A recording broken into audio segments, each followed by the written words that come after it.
Hello friends, ഇന്ന് നമുക്ക് plastic cover കൊണ്ട് ഫ്ലവർ ഉണ്ടാക്കാം. അതിനായി നമ്മൾ പ്ലാസ്റ്റിക് കവർ എടുത്തിട്ടുണ്ട്. നമ്മൾ അതിൻ്റെ താഴെ ഭാഗവും മേൽഭാഗവും നമ്മൾ ഇതുപോലെ കട്ട് ചെയ്യുകയാണ് ചെയ്യുന്നത്. എന്നിട്ട് ഇതുപോലെ 4 സൈഡും കട്ട് ചെയ്തിരിക്കുന്നുണ്ട്. എന്നിട്ട് ഇതുപോലെ മടക്കി നമ്മൾ ഇതുപോലെ ആക്കി ഓരോ സെക്ഷനായിട്ട് ഓരോ പീസുകളാക്കി നമ്മൾ കട്ട് ചെയ്തിരിക്കുകയാണ് ചെയ്യുന്നത്. ചില രീതിയിലാണ് നമ്മൾ ചെയ്തെടുക്കുന്നത്. എന്നിട്ട് ഇതുപോലെ ആക്കി നമ്മളിതുപോലെ നടുവേന്ന് മടക്കി എടുക്കുകയാണ് ചെയ്യുന്നത്. എന്നിട്ട് ഇതിൻ്റെ ഈ മടക്ക് വരുന്ന ഈ ഭാഗത്ത് നമ്മൾ ഇതുപോലെ കൈകൊണ്ട് ഇങ്ങനെ ഞുറിഞ്ഞുറിഞ്ഞ് ഇങ്ങനെ ആക്കി നമ്മൾ എടുക്കുകയാണ് ചെയ്യുന്നത്. ഓരോ ഇതിൻ്റെ ഷേപ്പ് പോലെ നമ്മളിങ്ങനെ ആക്കി എടുക്കുകയാണ് ചെയ്യുന്നത്. എന്നിട്ട് ഇനി നമ്മൾ അതിൻ്റെ ആ മേൽഭാഗത്ത് നമ്മൾ ഇതുപോലെ പെയിൻറ്റ് ചെയ്യുകയാണ് ചെയ്യുന്നത്. അതിൻ്റെ ബാക്ക് സൈഡിൽ നമ്മൾ ചെയ്യുന്നുണ്ട്. എന്നിട്ട് അതൊരു ഇർക്കിൽ എടുത്തിട്ടുണ്ട്. എന്നിട്ട് ഇതിൻ്റെ ഉള്ളിലേക്ക് നമ്മൾ ഇർക്കിൽ വെച്ചിട്ട് ഇതുപോലെ ഇങ്ങനെ ഉള്ളിലേക്ക് ആക്കിയിട്ട് ഇതുപോലെ ഇങ്ങനെ പയ്യെ ഞുറിഞ്ഞുറിഞ്ഞ് ഇങ്ങനെ ആക്കി ഫ്ലവറിൻ്റെ ഷേപ്പിൽ നമ്മൾ ആക്കിയെടുക്കുകയാണ് ചെയ്യുന്നത്.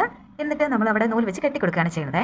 എന്നിട്ട് ഇനി വേണ്ടത് ഗ്രീൻ കളർ നമുക്ക് പ്ലാസ്റ്റിക് കവർ ഉണ്ട്. അത് നമ്മളെടുത്ത് ഇതുപോലെ കട്ട് ചെയ്തിട്ട് അതിൻ്റെ തണ്ട് ഭാഗത്തായിട്ട് നമ്മൾ ഇർക്കിലിൻ്റെ ഭാഗത്ത് നമ്മൾ വെച്ച് കൊടുക്കുകയാണ്.